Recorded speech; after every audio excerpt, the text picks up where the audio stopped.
Welcome and greeting from CK panacea homeopathic clinic. I am doctor Surabhi Jha और आज हम लोग एक होम्योपैथिक मेडिसिन के बारे में जानेंगे जिसको हम लोग बहुत सी इमरजेंसी के केस में देते हैं और इसके रिजल्ट्स बहुत अच्छे मिलते हैं। लेकिन इस मेडिसिन को गैस और एसिडिटी के केस में ज़्यादा देखा गया है और ये इस गैस और एसिडिटी दोनों के केस में बहुत ही अच्छे रिजल्ट्स देता है। लेकिन इस मेडिसिन की बहुत यूज़ है, इसलिए इसको पॉलीक्रेस्ट रेमेडी भी बोलते हैं। पॉलीक्रेस्ट रेमेडी मतलब इसका हमारे बॉडी पे मल्टीपल एरियाज में काम आता है। ठीक है, तो आज हम लोग जो इस मेडिसिन के बारे में बात करेंगे दैट इज कार्बो वेजिटेबलिस।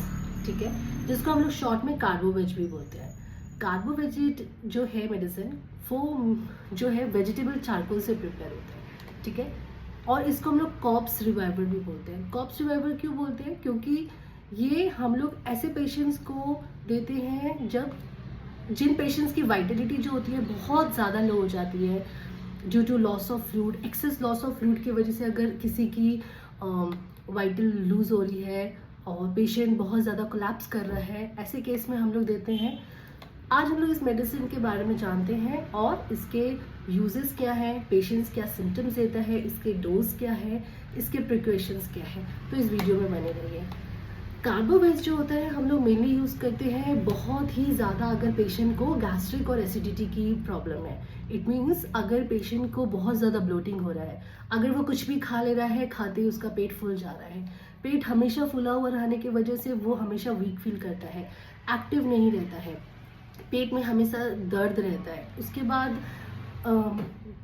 किसी का भी अगर पेट हमेशा फूला रहता है तो वो फिजिकली और मेंटल वीक फील करने लगता है, खट्टी डकारें आना, मुंह में हमेशा खट्टा पानी आना। तो इस केस में ये बहुत अच्छा रिजल्ट देता है। दूसरा केस अगर हम लोग डिस्कस करते हैं इसके बारे में, तो ये जो है वो लो वाइटलिटी जो मैंने आपको ऊपर बताया कि किसी भी तरीके से अगर आपके अंदर वीकनेस आ गया, एक्सेस वॉमिटिंग हुआ, पानी का लॉस ज़्यादा हुआ, डायरिया लूज मोशन हुआ, पानी का लॉस ज़्यादा हुआ, तो ऐसे में पेशेंट फेंट करने लगता है, कोलैप्स करने लगता है, पेशेंट का शरीर ठंडा पड़ जाता है, जो कि मैंने आपको बोला कि इमरजेंसी केस कि पेशेंट का शरीर बहुत ज़्यादा ठंडा पड़ गया है। तो इस केस में भी हम लोग जो है ये मेडिसिन को देते हैं और इसके रिजल्ट्स हम लोग देखते हैं, अच्छा मिलता है। ठीक है, तीसरा अगर हम लोग बात करेंगे इंडाइजेशन जैसे मैंने बताया कि कुछ भी खाया खट्टा डकार आ रहा है, मतलब पेशेंट का जो पाचन तंत्र है वो बहुत ज़्यादा कमज़ोर है, उसका खाना जल्दी पच नहीं रहा है, जिसकी वजह से हमेशा उसको खट्टा डकार बना रहता है।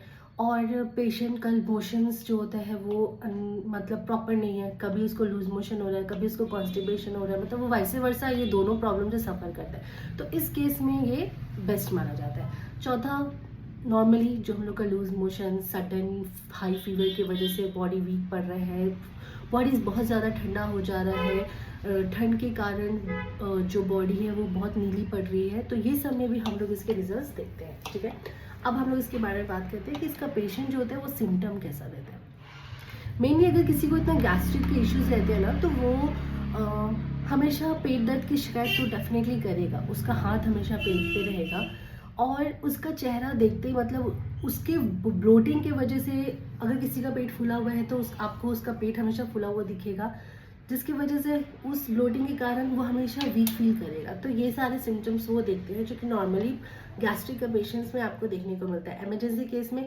किसी की बॉडी सडन ठंडी पड़ गई है, नीली पड़ रही है या कोलैप्स हो रहा है, तो ये सारे सिम्टम्स हम लोग को ऑब्जर्व करने पड़ता है। अगर अब हम लोग डोज की बात करें और इसकी पोटेंसी की बात करें, तो देखिए सारे बॉडीज के अलग अलग सिम्टम्स होते हैं, तो हम लोग सिम्टम्स के अकॉर्डिंग पोटेंसी को डिसाइड करते हैं कि हाँ 30 पोटेंसी में भी हम लोग काम करते हैं, 200 पोटेंसी में भी काम करते हैं। बट सिम्टम्स ये देखना है कि पेशेंट का जो केस आया है वो एक्यूट है कि क्रोनिक, मतलब अभी आया है, माइल्ड है, तो हम लोग 30 पोटेंसी में भी काम करते हैं। अगर क्रोनिक है, कोलैप्स का कंडीशन है, तो हम लोग 200 पोटेंसी में भी काम करते हैं। बट डेफिनेटली अभी भी मैं यही कहूँगी कि सिम्टम्स अलग अलग होते हैं, एक्यूट क्रोनिक को देखते ही हम लोग पोटेंसी डिसाइड करते हैं और उस हिसाब से पेशेंट को प्रिस्क्राइब करते हैं। ठीक है, अगर मैं इसका प्रिकॉशन का बोलूँ तो कोई भी जो प्रेग्नेंट वुमेन होती है वो विदाउट किसी भी डॉक्टर, अपने डॉक्टर के अंडर में ही कोई मेडिसिन ले, ज़्यादा बेस्ट रहता है। अगर आपको भी गैस्ट्रिक का इशू है तो आप किसी होम्योपैथिक डॉक्टर से कंसल्ट करिए और उनके अंडर में ही मेडिसिन लीजिए कि आपका पोटेंसी डोजेस कितने बार लेना है वो आपको प्रॉपर बता सके।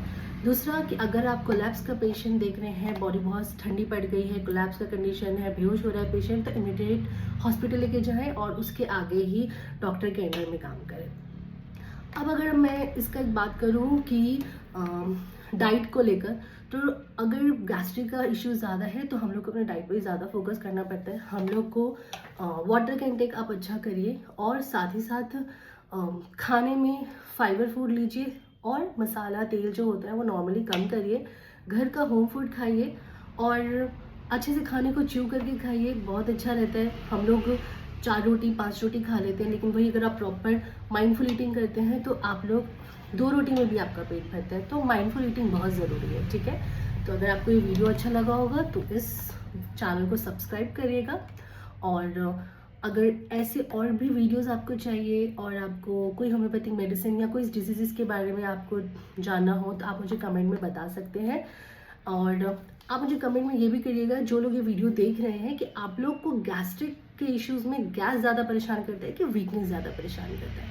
और इस चैनल को सब्सक्राइब करिए, लाइक करिए, फॉलो करिए, शेयर करिए, कमेंट करिए। Thank you.